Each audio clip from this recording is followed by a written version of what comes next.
What's up, my J4K riders?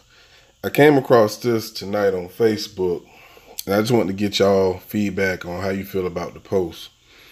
So Lenore posted, "Feds took the R.Kelly case. Don't mean no harm, but them ladies are still alive. Let's talk about Kenneka Jenkins."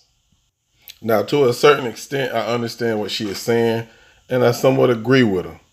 But at the same time, I think that's kind of selfish to say, but of course that is her baby sister and she loves her sister. She wants justice. We all do.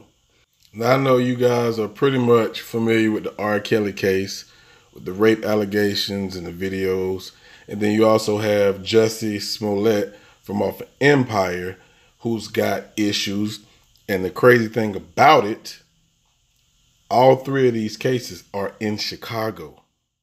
Now what I want to touch on briefly is what Lenore said. The feds did take on R. Kelly case for rape for several women. Kenneka Jenkins had life as well. So that brings me to this question. Is it about money?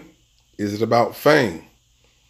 Because those women in the R. Kelly case, they were harmed, but they're still living, like Lenore said. Kenneka's dead. Her mom asked for help and could not get it.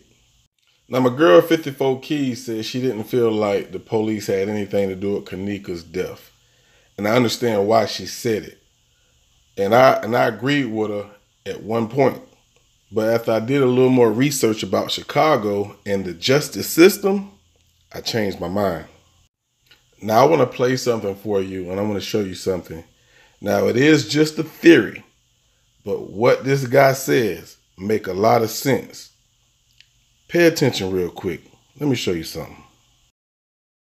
I believe before this is all said and done with Chicago, I believe before it's all said and done with it, I don't know how many years from now we're going to find this out, but I very much believe that it's going to be revealed at some point in time that there was a mercenary army that was hired and employed by either the state government of Illinois or the city government or possibly even the federal government to go in and systematically reduce the population of black folks in Chicago.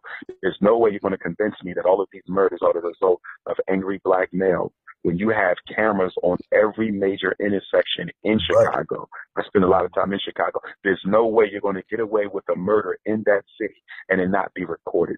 This is being orchestrated by the government. Everybody, I want to introduce you to Maggie Hickey. She's a former federal prosecutor, and she was picked to oversee Chicago police consent decree. Now, U.S. District Judge Robert Dow, he approved the decree last month, and he made a selection on Friday, okay? Now, last month, he appointed his team, so that now means the decree is in effect. What is a decree, you ask? Well, a decree is pretty much, it's an official order issued by a legal authority. Why do Chicago need one? Let me tell you. Back in January of 2017, U.S. Attorney General Loretta Lynch came to Chicago to announce the Justice Department had found widespread constitutional abuses by police.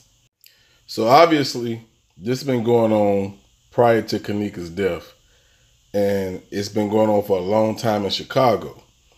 The U.S. Attorney General finally brought light to it in January of 2017. Now we are in 2019, and they finally got a decree to start cracking down on the abuse by Chicago PD. Now, throughout the videos that we watch, I agree with 54 Keys. It did look like the police were actually looking for Kenneka. But just like they said was staged, they can act just like those kids were. You feel me? So I really can't say that they had something to do with it, but you can't say they didn't. But what I will say is somebody hurt this beautiful soul, and somebody gotta pay. This your boy Boss. I'm only here for justice. Y'all know what it is. J4K! I'm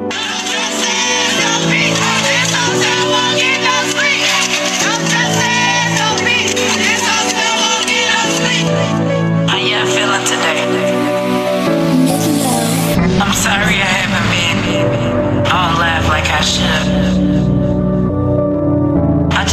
first of all thank everybody for all y'all love and y'all support.